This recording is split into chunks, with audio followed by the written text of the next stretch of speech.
The message arrived on a Tuesday evening when Fiona Campbell was 3 days into a pint of ice cream and convinced that human connection was overrated anyway.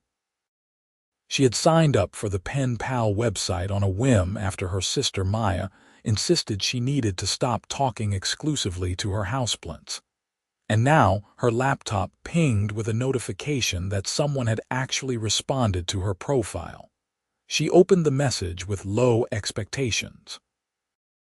Most of the profiles on right away were either lonely retirees looking for someone to complain about their grandchildren to or college students practicing their English. But this message was different. It was thoughtful, funny, and came from someone named Harrison, who claimed to work in renewable energy and had a fascination with vintage book collecting that matched her own obsession with first editions. Fiona read his words twice before responding. He had commented on the Virginia Woolf quote in her profile and shared his own thoughts on To the Lighthouse that were surprisingly insightful. She found herself typing back immediately, her fingers moving faster than her cautious brain could keep up with. By the time she hit send, she had written 3 paragraphs about her job at the Botanical Gardens and her theory that plants had better social skills than most humans. His reply came the next morning, then another that evening. Within a week, they were exchanging messages daily, sometimes multiple times a day. Harrison had a way of asking questions that made her think, really think, about things she had never articulated before. He wanted to know what made her laugh until she cried, what her earliest memory was, what she would do if fear was not a factor.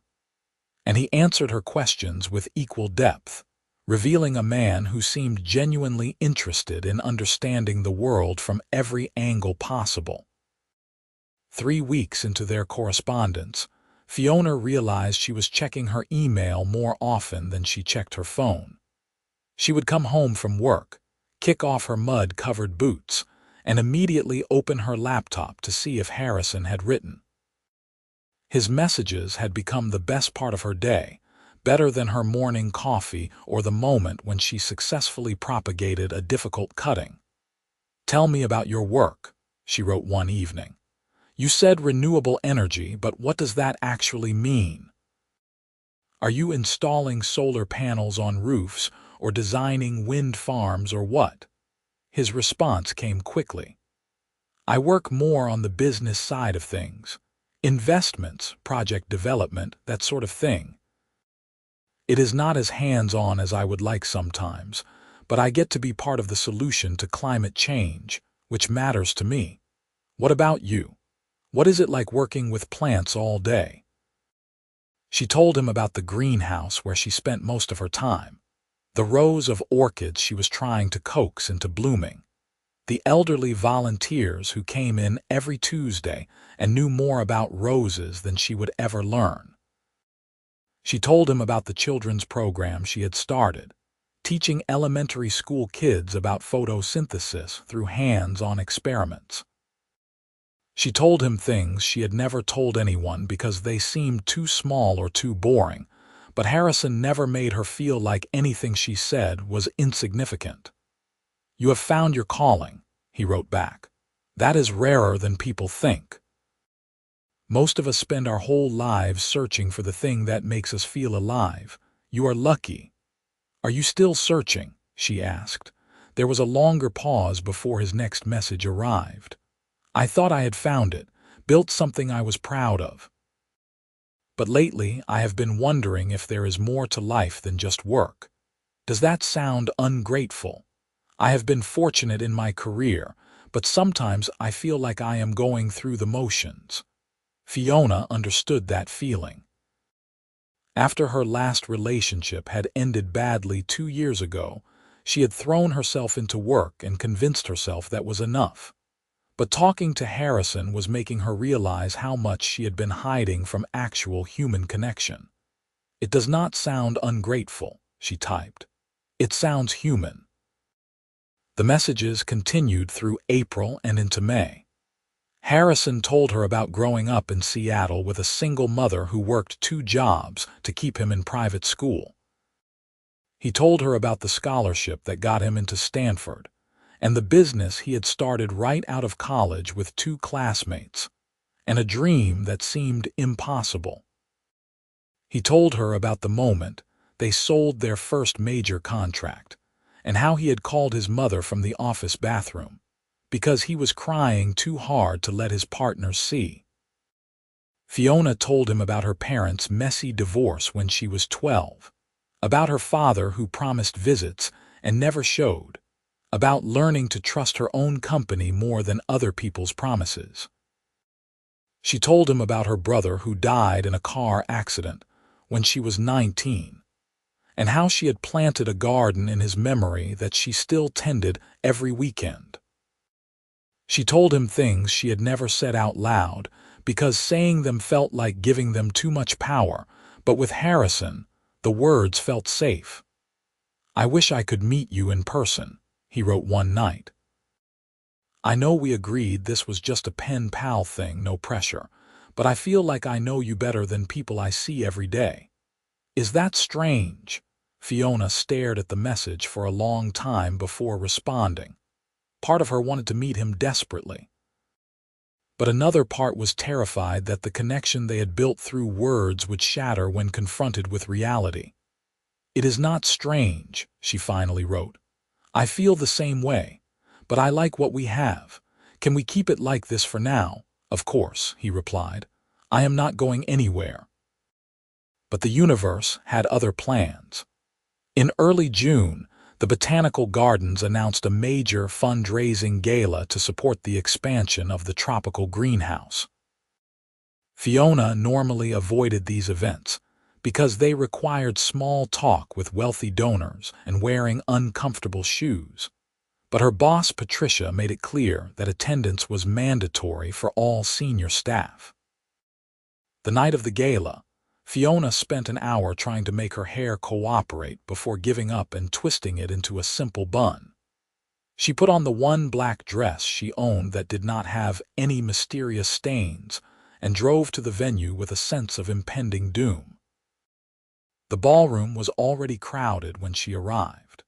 Crystal chandeliers cast warm light over clusters of well-dressed people holding champagne flutes and talking in that animated way that suggested they were either genuinely excited or very good at faking it. Fiona grabbed a glass of wine from a passing waiter and headed toward the relative safety of the auction table, where she could pretend to be deeply interested in the donated items. "Fiona," Patricia appeared at her elbow, looking elegant in a navy gown. "There is someone I want you to meet. One of our biggest donors. He specifically asked about the children's program you run." Before Fiona could protest, Patricia was steering her across the room toward a small group near the windows. They approached a man with his back turned, tall with dark hair and broad shoulders visible even under his perfectly tailored suit jacket. Patricia tapped his shoulder. "Harrison, I want you to meet Fiona Campbell. She runs our youth education initiatives." The man turned around, and Fiona's wine glass slipped from her fingers. It shattered on the marble floor, red wine splashing across her shoes, but she barely noticed because she was staring into the face of someone she recognized even though they had never met. "Fiona," Harrison said, and his voice was exactly as she had imagined it would be. Deep and warm and slightly uncertain as he looked at her with the same shock she felt. Patricia was calling for someone to clean up the spill, and other people were turning to look, but Fiona could not seem to make her mouth form words. This was Harrison, her Harrison. The man she had been writing to for months, sharing her deepest thoughts with, falling for without admitting it even to herself. And he was here, in an expensive suit at a gala where he was apparently a major donor, which meant he was not just someone who worked in renewable energy. He was someone who could afford to donate the kind of money that made directors like Patricia hover attentively. "We should talk," Harrison said quietly, and there was something almost desperate in his eyes. "Please." Fiona nodded because what else could she do? Harrison said something to Patricia about getting some air, and then his hand was on her elbow, gentle and careful, guiding her toward the terrace doors. They stepped outside into the warm June evening, leaving the noise of the gala behind. "I did not know," Harrison said immediately, turning to face her. "I swear I did not know you worked here. When I asked Patricia about the education program, I had no idea it was you running it." "You are Harrison Palmer," Fiona said, finally finding her voice. "Harrison Palmer." The Harrison Palmer who founded Palmer Energy Solutions. She had read about him, of course. Everyone had. Palmer Energy Solutions was one of the fastest-growing renewable energy companies in the country. Harrison Palmer was a billionaire, a tech entrepreneur turned green energy advocate, someone who appeared on magazine covers and gave TED talks. He was not supposed to be her pen pal. "I did not lie about anything," Harrison said quickly. "Everything I told you was true. I just did not mention the scope of the business because people get weird about the money thing, and I liked that you did not know who I was. You just talked to me like I was a normal person. You should have told me." Fiona wrapped her arms around herself even though the night was not cold.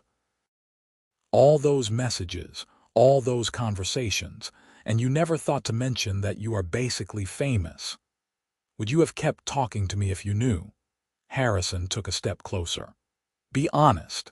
If my first message had said I am Harrison Palmer, billionaire CEO, would you have responded?" Fiona wanted to say yes, but she knew he was right. She would have assumed it was fake or some kind of scam. She would have deleted the message and never looked back. "That is what I thought," Harrison said softly when she did not answer. "Look, I know this is a lot. I know I should have said something sooner. But Fiona, these past few months writing to you have been the most real thing in my life in years. Every conversation, every message, that was me. The actual me, not the guy in the business magazines." "I need to think," Fiona said. "This is too much. I need to go home." She turned toward the door, but Harrison caught her hand. "Can we still write to each other? Please? I will understand if you need space, but do not disappear completely. I could not bear that." Fiona looked at their joined hands, his fingers warm around hers, and felt her resolve wavering. "I do not know," she said honestly. "I need time." She pulled away and went back inside, grabbed her purse from the coat check, and left without saying goodbye to anyone. The drive home passed in a blur. When she finally collapsed on her couch, she felt like she had been running for miles even though she had only walked to her car. Her laptop sat on the coffee table, closed and innocent. Fiona opened it and pulled up their message thread, scrolling through months of conversation. Reading them now with the knowledge of who Harrison really was felt different. She could see the hints she had missed, the careful way he had talked about his work, the occasional reference that suggested a lifestyle she had not questioned. But she could also see the honesty underneath. The vulnerability he had shown when talking about feeling lost, despite his success. The genuine interest in her life and her thoughts. The way he had never made her feel less than, even though he was a billionaire, and she was a botanical gardens employee with student loans and a 15-year-old car. 3 days passed without communication. Fiona went to work, watered plants, taught a group of second graders about seeds, and tried not to think about Harrison's face when she had walked away. She told herself she was being rational and protecting herself from getting hurt by someone whose life was so far removed from her own that they might as well live on different planets. On the 4th day, she got an email notification. Not through the Pen Pal website this time, but from his actual email address. She knew she should delete it without reading, but her fingers opened it anyway. "Fiona, I know I should give you space, but I cannot stop thinking about you standing there in the ballroom looking at me like I had betrayed you. I never meant to hurt you. I know our situations are different, and I know my life probably looks ridiculous from the outside. But none of that matters to me as much as the connection we built through our messages. You are the person I think about when something funny happens and I want to share it. You are the person whose opinion I value most. You are the person who made me remember what it feels like to be excited about tomorrow. If you never want to talk to me again, I will respect that. But I had to tell you one more time that everything between us was real. Still is real, for me at least. Harrison. Fiona read the email 6 times. Then she closed her laptop and stared at her apartment wall for so long that her cat, Luna, jumped on her lap and started purring in concern. "What do I do?" she asked Luna, who had no advice beyond demanding dinner. Fiona fed the cat, made herself tea she did not drink, and finally admitted the truth she had been avoiding. She had fallen for Harrison before ever seeing his face. She had fallen for his words, his thoughts, his sense of humor, his kindness. The fact that he was a billionaire did not change who he was in their conversations. It just made everything more complicated. She opened her laptop and started typing before she could overthink it. "Harrison, I am sorry I ran away. I was overwhelmed and scared. You should have told me who you were, but I understand why you did not. I guess I am scared that this thing between us cannot translate to real life. Our messages exist in this protected bubble, but you live in a world of galas and business deals and private jets probably, and I live in a world of dirt under my fingernails and a grocery budget and student loan payments. How do we bridge that gap?" His response came within minutes. "We start with dinner. Just dinner, somewhere normal where we can talk face to face.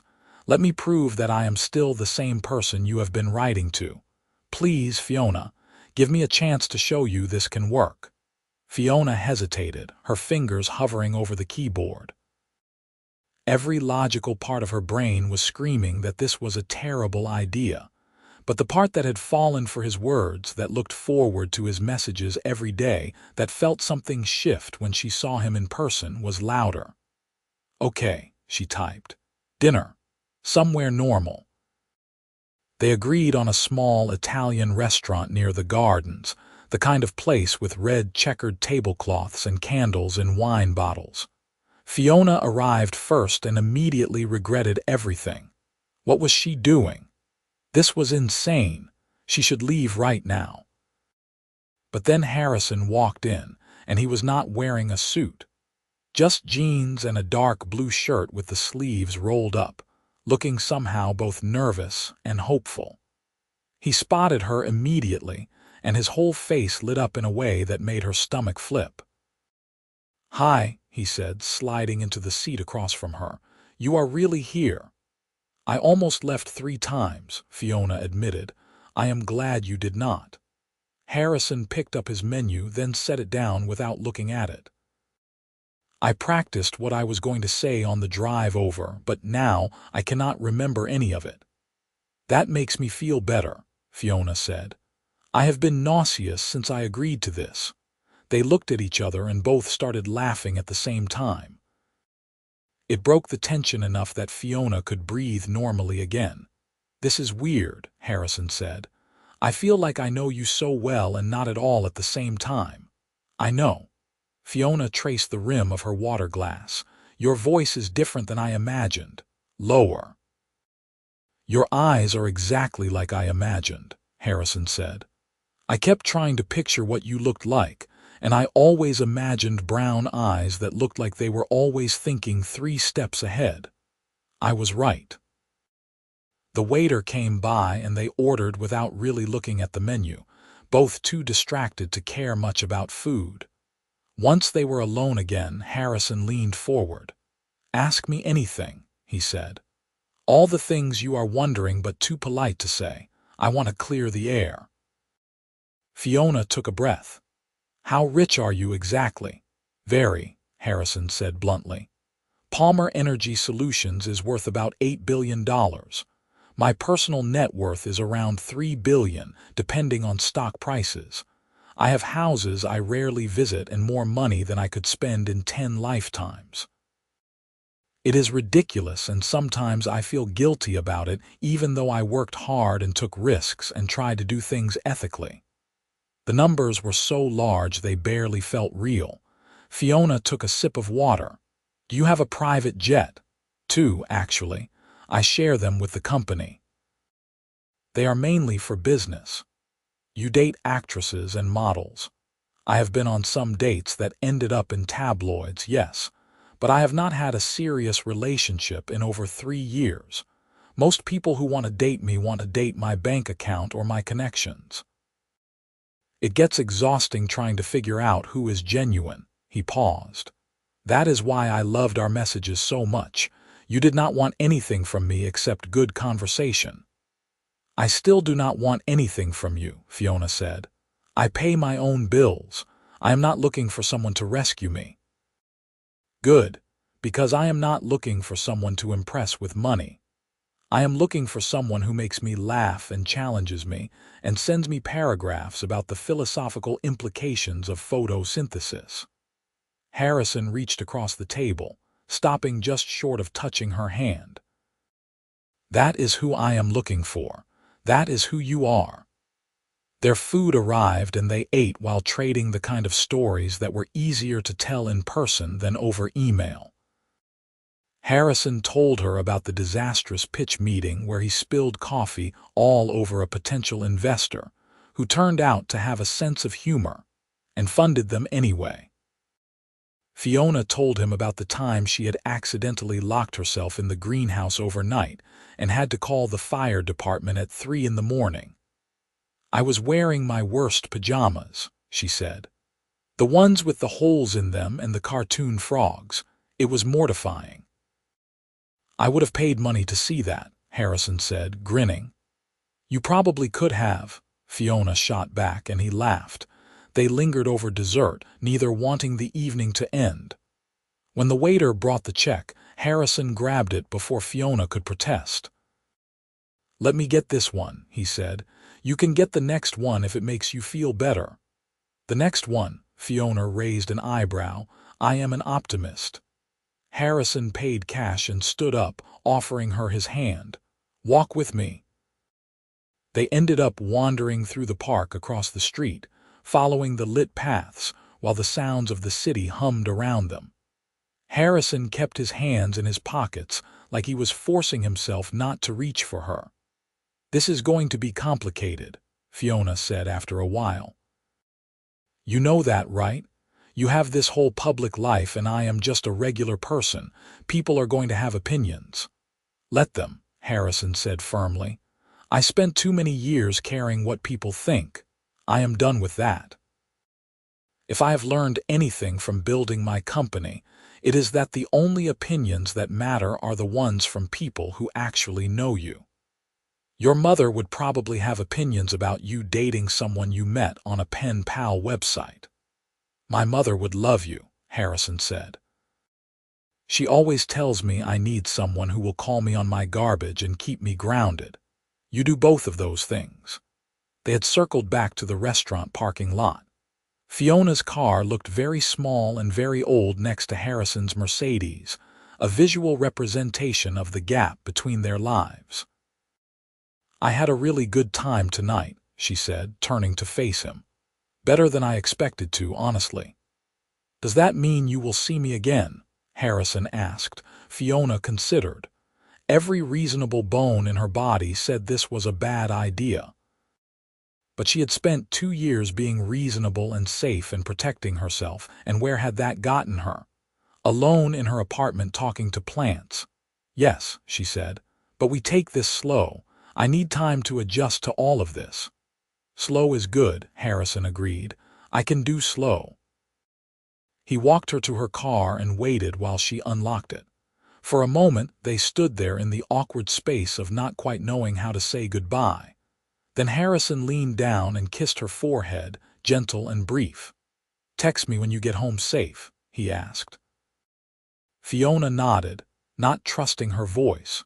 She drove away watching him in her rearview mirror, standing in the parking lot with his hands back in his pockets and a smile on his face. She texted him from her couch 15 minutes later. Made it home. Luna is judging me for smiling at my phone. Tell Luna I have that effect on people, he wrote back, followed by a smiley face. They fell into a new rhythm after that, still messaging daily but now interspersed with real dates. Harrison took her to a baseball game and taught her to keep score. She took him to a plant swap in someone's backyard and watched him confidently trade a snake plant, cutting for some rare succulent she had never heard of. They went to movies and museums, and once spent 4 hours in a used bookstore just pulling random books off shelves and reading passages aloud to each other. "This is my favorite kind of date," Harrison said as they left the bookstore with a bag full of purchases each. "Just being together doing normal things. Is this not normal for you?" Fiona asked. "Most of my dates involved expensive restaurants and cultural events where we are supposed to see and be seen.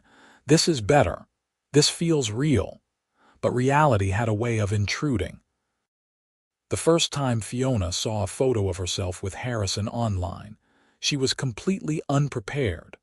Someone had snapped a picture of them leaving a coffee shop, her laughing at something he had said, his hand on her lower back. The headline read, "Palmer Energy CEO spotted with mystery woman." "I am sorry," Harrison said when he called her that evening. "I should have warned you that might happen." "It is fine," Fiona lied. She had spent 20 minutes reading the comments on the article, which ranged from curious speculation to outright mean observations about her appearance and obvious gold digger status. "It is not fine. I can hear it in your voice." Harrison sighed. "This is part of my life that I hate. People think because I have money, everything about me is public property. But you are not public property, and I will do whatever I can to protect your privacy." "Can you make me invisible?" Fiona joked weakly. "I wish I could. But I can promise you that anyone who matters will not care about tabloid gossip. And the people who do care do not matter." It sounded good in theory, but the attention got worse as their relationship became more serious.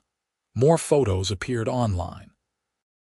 A gossip columnist tracked down her Facebook profile and published her college photos.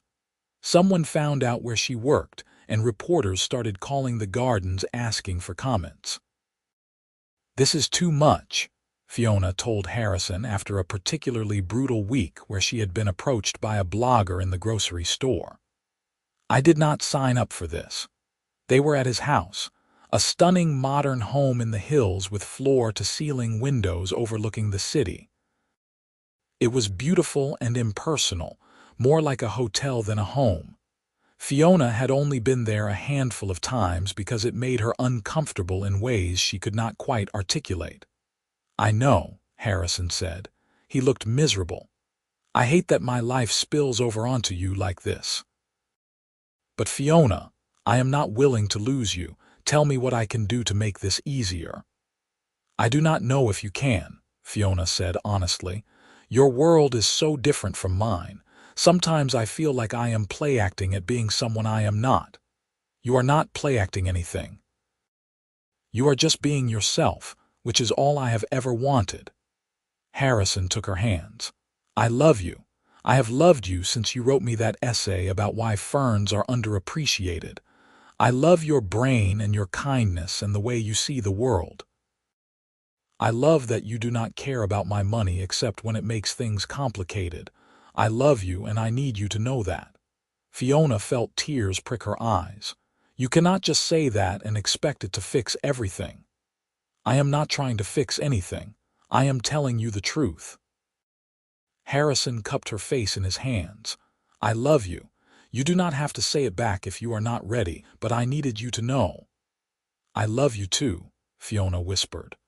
"I am terrified and overwhelmed and completely in over my head, but I love you." Harrison kissed her then, deep and sure, and for a moment everything else faded away. The gossip blogs and the judgmental comments and the massive gap between their tax brackets, none of it mattered when his arms were around her and his heart was beating against hers. They figured out compromises. Harrison hired a publicist to handle media inquiries and make it clear that Fiona's personal life was off limits. Fiona started saying no to events that made her uncomfortable and yes to the ones where she could actually make a difference, like a fundraiser for environmental education that Harrison's company was sponsoring. They learned to navigate the strange space where his public life and her private one intersected. 6 months into their relationship, Harrison took her to meet his mother. Laura Palmer lived in a modest house in a Seattle suburb, the same house where she had raised Harrison and his younger sister. She greeted Fiona with a warm hug and immediate questions about the botanical gardens. "I used to volunteer at the conservatory when Harrison was little," Laura said as she led them into the kitchen. "He would toddle around the paths and try to eat the flowers. We had to watch him constantly." "Mom, please do not tell embarrassing stories," Harrison groaned. "If I cannot embarrass you, what is the point of being a mother?" Laura winked at Fiona. "I have been waiting months to meet the woman who has my son smiling at his phone constantly. He never smiles at his phone." They spent the afternoon drinking tea and looking through old photo albums. Laura showed Fiona pictures of Harrison as a serious little boy in too big clothes, as an awkward teenager with braces. As a college student on the day, he signed the papers to incorporate his first company. "He has always been driven," Laura said fondly. "Sometimes I worried he was too driven, that he would forget to actually live his life. But you make him happy in a way business never could. I can see it in his face." "She makes me remember what is important," Harrison said quietly, looking at Fiona with so much love that she felt her chest tighten. On the drive back, Fiona was quiet. Harrison finally asked what she was thinking about. "Your mom really loves you," Fiona said. "It is obvious in every story she tells and every photo she saved. You are very lucky." "I know," Harrison said. "She gave up a lot to give me opportunities. I wish I could give her more back." "I think you already do," Fiona said. "Just by being happy, that is all any parent really wants." As summer turned to fall, their relationship deepened. Harrison started keeping a toothbrush at Fiona's apartment. Fiona started attending company events and getting to know Harrison's business partners and friends. They were not just dating anymore. They were building a life together, piece by piece. The first real fight came in October. Harrison had been invited to speak at a climate conference in Paris and wanted Fiona to come with him. It would be a week away, all expenses paid, staying in beautiful hotels and eating at restaurants she had only read about. "I cannot just leave for a week," Fiona said. "I have responsibilities at work." "Patricia said she could cover for you. I already asked." Harrison looked pleased with himself. "You asked my boss without talking to me first." Fiona felt anger spike. "You cannot just arrange my life around your schedule, Harrison." "I was not arranging anything. I was trying to make it easier for you to say yes. This could be an amazing trip for us." "But you made decisions about my job without consulting me. That is not okay." Fiona stood up from the couch, needing space. "You are so used to making things happen with money or influence that you forget other people have agency too." Harrison looked stricken. "You are right. I am sorry. I was excited about the trip, and I wanted to solve any obstacles before they came up. But I should have talked to you first. I am sorry." They argued for another hour, talking through the ways Harrison's wealth and privilege sometimes made him bulldoze over boundaries without meaning to. It was not an easy conversation, but they came out the other side understanding each other better. "I need you to see me as an equal partner," Fiona said finally. Not someone whose problems you solve. I can solve my own problems. I do see you as an equal, Harrison said. But you are right that I slip into fix-it mode without thinking. I will work on that. Will you still come to Paris? I really want to share that with you. Fiona took the week off and went to Paris.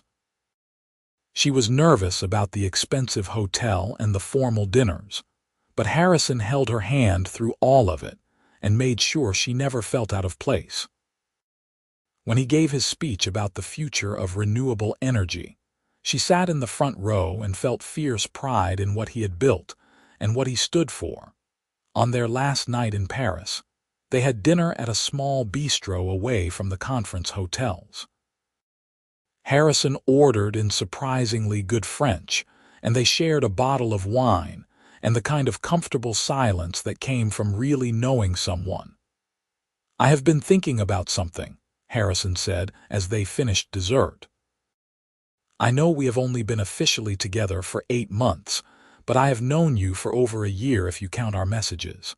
And I know this is fast, but I also know what I want. Fiona's heart started beating faster. What do you want? I want to wake up next to you every morning. I want to come home to you every night. I want to build a life that is ours, not mine or yours, but ours together. Harrison reached across the table and took her hand. Move in with me, or I will move in with you, or we can find a place that is new for both of us. I do not care about the details. I just want us to be together. My apartment is 400 square feet, Fiona said. You would not fit. Is that a yes? Harrison was grinning now. That is a maybe. Let me think about it. But Fiona was smiling too, her mind already imagining what it would be like to fall asleep next to him every night and wake up to his face every morning. They talked about it on the flight home, working through logistics and concerns. Harrison suggested they look for a new place together, somewhere that would feel like it belonged to both of them. Fiona worried about the disparity in what they could each afford to contribute financially. They worked out compromises, finding a space where Fiona could maintain her independence while also accepting that Harrison's resources could make their life together easier. In December, they moved into a house that split the difference between their worlds. Not as ostentatiously large as Harrison's modern mansion, but more spacious than Fiona's cramped apartment. It had a garden where Fiona could grow vegetables and experiment with plant breeding. It had a home office where Harrison could work when he needed to. It had large windows that let in morning light, and a kitchen where they learned to cook together, despite neither of them being particularly talented at it. This feels like home, Fiona said the first morning they woke up there, tangled together in their new bed with moving boxes still scattered through every room. You feel like home, Harrison said, kissing her temple. They settled into domestic life with surprising ease. Harrison learned to tolerate the number of plants Fiona accumulated. Fiona learned to tolerate the early morning conference calls with international partners. They took turns cooking dinner and argued about whose turn it was to unload the dishwasher, and adopted a rescue dog named Birdie, who immediately claimed Harrison as his favorite human despite Fiona's protests that she did all the walking and feeding. The media attention never fully went away, but it faded to a background hum they learned to ignore. Occasionally, someone would recognize Harrison in public, or a photo of them would appear online, but mostly they existed in their own bubble of normalcy. Fiona introduced Harrison to her mother, a cautious meeting over brunch that went better than expected. Her mother had been skeptical about the billionaire boyfriend, worried that Fiona would get hurt or lose herself trying to fit into his world. But Harrison won her over by asking genuine questions about her work as a nurse and promising to take care of her daughter. He is a good man, Fiona's mother said later. Unusual given his circumstances. Most people with that much money lose touch with reality, but he sees you. That matters. In March, the Botanical Gardens broke ground on the new tropical greenhouse that Harrison's foundation had helped fund. Fiona gave a speech at the ceremony about the importance of education and conservation, with Harrison standing in the crowd looking proud enough to burst. Afterward, they walked through the existing gardens, following paths Fiona knew by heart. "This is where I first saw you," Harrison said as they passed the ballroom where the gala had been held almost a year ago. "Well, you're back anyway. I knew before Patricia introduced us. I recognized something about the way you stood, like you were tolerating the whole event but not quite participating in it. I knew it was you." "Why did you not say something?" Fiona asked. "I was terrified," Harrison admitted. "You were this person I had built up in my head through all our messages, and I did not want to ruin it by being disappointing in person." "You could never be disappointing," Fiona said, reaching up to kiss him. "Complicated and occasionally infuriating, yes, but never disappointing." As spring bloomed into summer, their relationship continued to deepen. They traveled together, visiting cities where Harrison had business and extending the trips to explore. They hosted dinners for friends, mixing people from both their worlds and creating a community that felt authentically theirs. They fought sometimes, usually about the same things, about Harrison trying to solve problems with money or Fiona being too stubborn to accept help even when it made sense. But they always talked through it, committed to understanding each other better. In July, on the anniversary of their first dinner date, Harrison planned an elaborate surprise. He told Fiona they were going to a new restaurant downtown, but instead, he drove them to the Botanical Gardens after hours. The gates were locked, but Harrison had a key and a plan. He led her through the darkened paths to the greenhouse where she worked. Inside, he had arranged hundreds of small lights that twinkled like stars among the plants.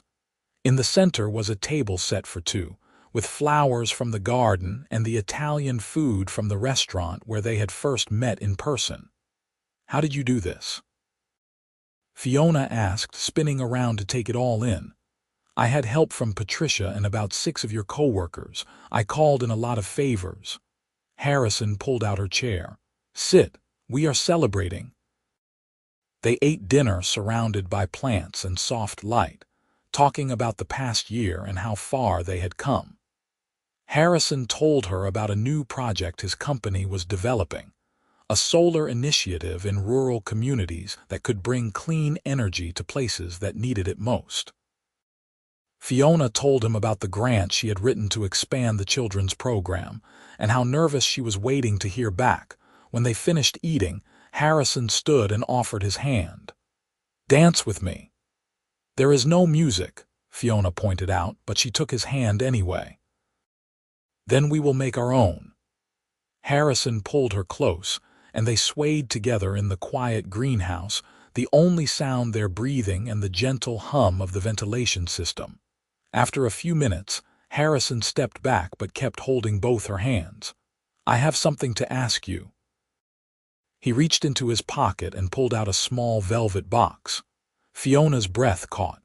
"Fiona Campbell, you are the smartest, kindest, most stubborn person I have ever met. You challenge me and inspire me and make me want to be better every single day. You see me for who I really am, not what I own or what I have accomplished. You made me remember that life is about connection and love and finding someone who laughs at your jokes even when they are terrible."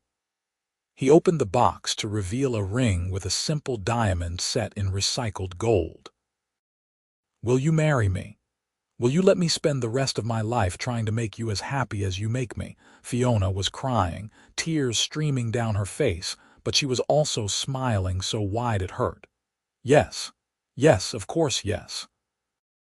Harrison slipped the ring onto her finger with shaking hands, and then he was kissing her, and she was kissing him back, both of them laughing and crying at the same time. Bertie, who had been napping under the table, woke up and started barking in excitement, running circles around them until they had to stop kissing to calm him down. "I love you so much," Fiona said, holding Harrison's face in her hands. "I love you and I want to build a life with you, and I cannot believe this is real." "It is real," Harrison promised. "We are real. Everything that started with those first messages, all of this is real." They got married 6 months later in a ceremony that somehow managed to balance both their worlds.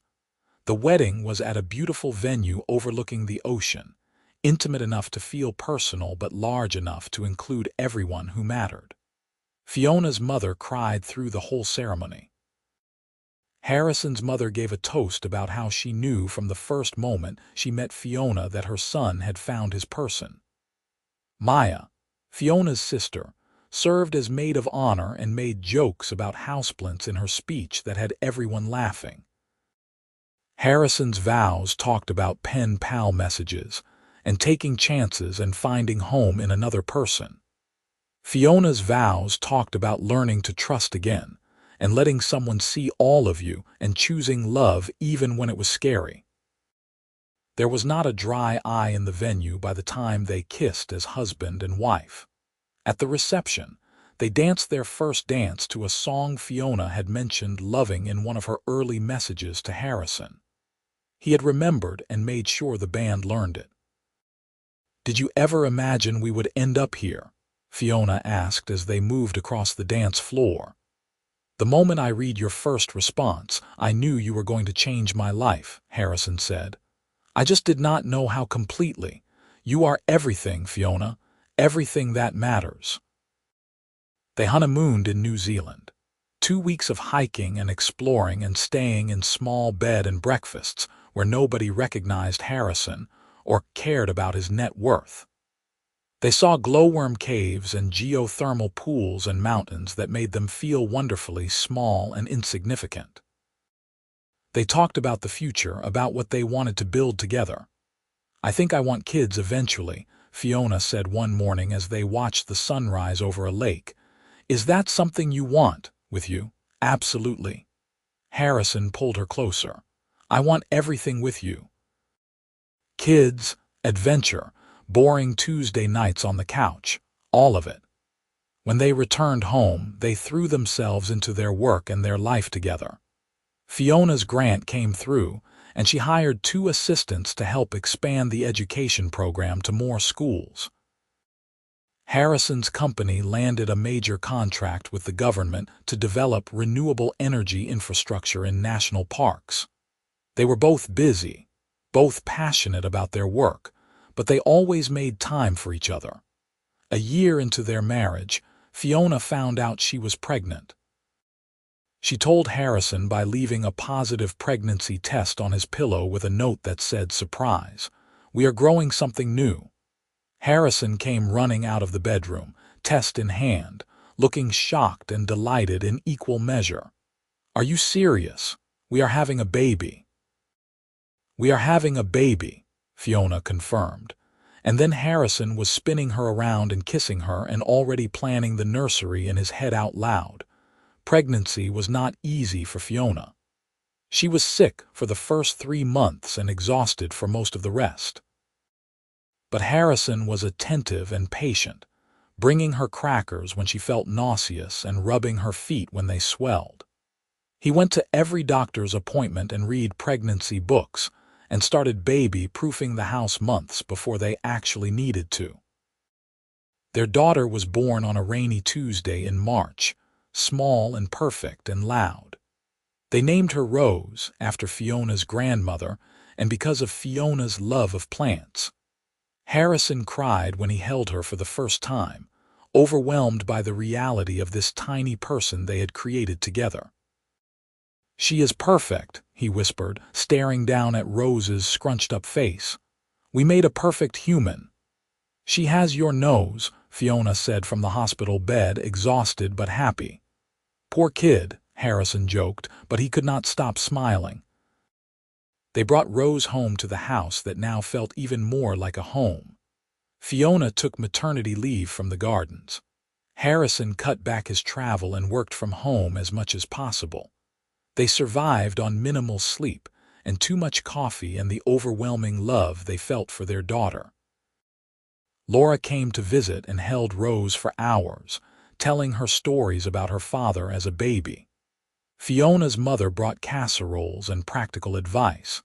Friends stopped by with gifts and congratulations. Their little family expanded to include this new person who had changed everything. As Rose grew from infant to baby to toddler, Fiona and Harrison grew into their roles as parents. They were not perfect at it. Sometimes they were too tired to be patient or too stressed to enjoy the moment. But they figured it out together, supporting each other through the hard parts and celebrating every milestone.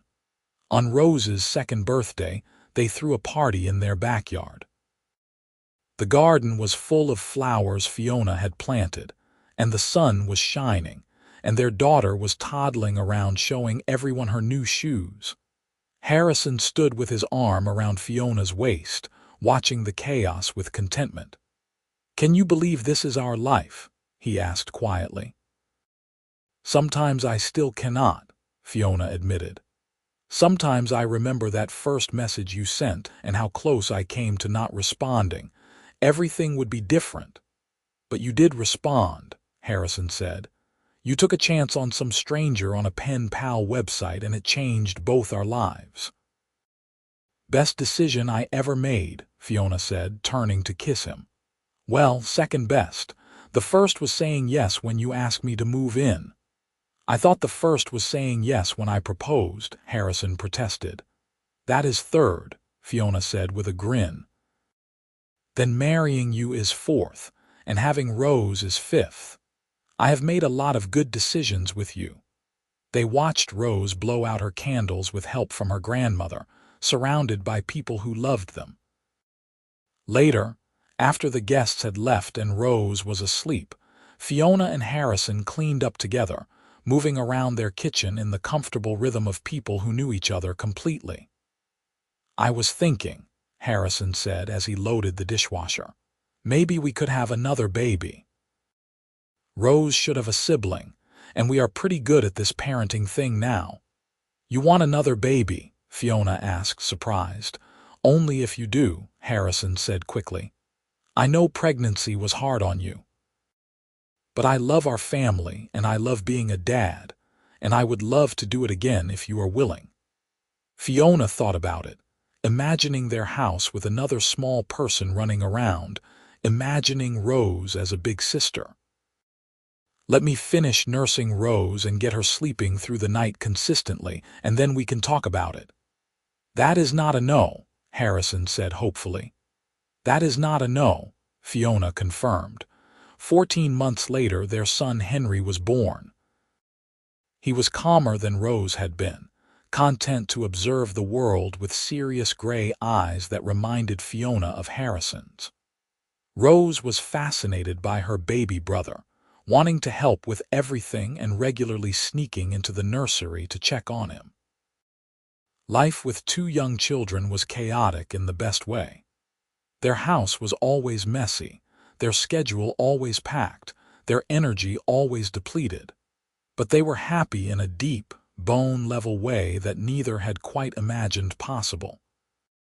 Harrison scaled back his role at the company, moving into more of an advisory position so he could be present for their family. Fiona went back to work part-time at the gardens, finding the balance between her career and motherhood. They hired help when they needed it, but tried to be hands-on parents as much as possible. On their 5th wedding anniversary, they got a sitter for the kids and went back to the Italian restaurant where they had their first date. It looked exactly the same, down to the candles in wine bottles and the red checkered tablecloths. 5 years, Fiona said, raising her glass of wine. "We have been married for 5 years and known each other for 6.5. That is not very long in the grand scheme of things, but it feels like a lifetime." "The best lifetime," Harrison said, clinking his glass against hers. "Every message, every conversation, every moment has led us here. I would not change a single thing. Not even the part where I threw wine on my shoes and ran away, Fiona teased. Especially not that part, Harrison said. It gave me a chance to prove I was serious about you, about us. They talked about their children, about work, about the trip to Japan they were planning for the following year. They talked about everything and nothing, the conversation flowing as easily as it had in their very first messages. As they left the restaurant, walking to the car with their hands intertwined, Fiona thought about the journey that had brought them here. A pen pal website she had joined on a whim, a message from a stranger who turned out to be anything but. The risk she took in responding, in meeting him, in falling for him despite all the complications. "What are you thinking about?" Harrison asked, noticing her reflective expression. "How grateful I am," Fiona said honestly, "for all of it. The easy parts and the hard parts and everything in between. I am grateful that you sent me that first message. I am grateful I responded. I am grateful we kept showing up for each other even when it was scary." Harrison stopped walking and pulled her into a kiss, right there on the sidewalk under the streetlights. "I am grateful for you, for the life we have built, for the family we have created. You are my favorite person, Fiona Palmer. You have been since that very first message, and you will be until my last breath." "That is extremely dramatic," Fiona said, but her eyes were bright with tears. "I am an extremely dramatic person when it comes to you," Harrison said. "You should know that by now." They drove home to relieve the babysitter and check on their sleeping children. Rose was sprawled across her bed with approximately 15 stuffed animals, and Henry was curled into a ball sucking his thumb. They stood in the doorway of each room, watching their children sleep with the kind of love that was almost painful in its intensity. Later, lying in bed with Harrison's arms around her, Fiona thought about how strange and wonderful life could be. How a simple decision to join a pen pal website had led to everything she now held dear. How messages between strangers had become conversations between friends, and then declarations between lovers, and now the foundation of a family. "I love you," she whispered into the dark. "I love you too," Harrison murmured back, already half asleep. "Always have, always will." And as Fiona drifted off to sleep, she felt nothing but gratitude for the chance she took, for the messages that became their reality, and for the life they had built together, one word, one moment, one choice at a time. Their story had started with hesitant typing and uncertain hope, but it had grown into something solid and true and unshakably theirs. The pen pal messages that seemed so insignificant in the beginning had become the blueprint for a love that would last a lifetime, and Fiona knew with absolute certainty that every word had been worth it.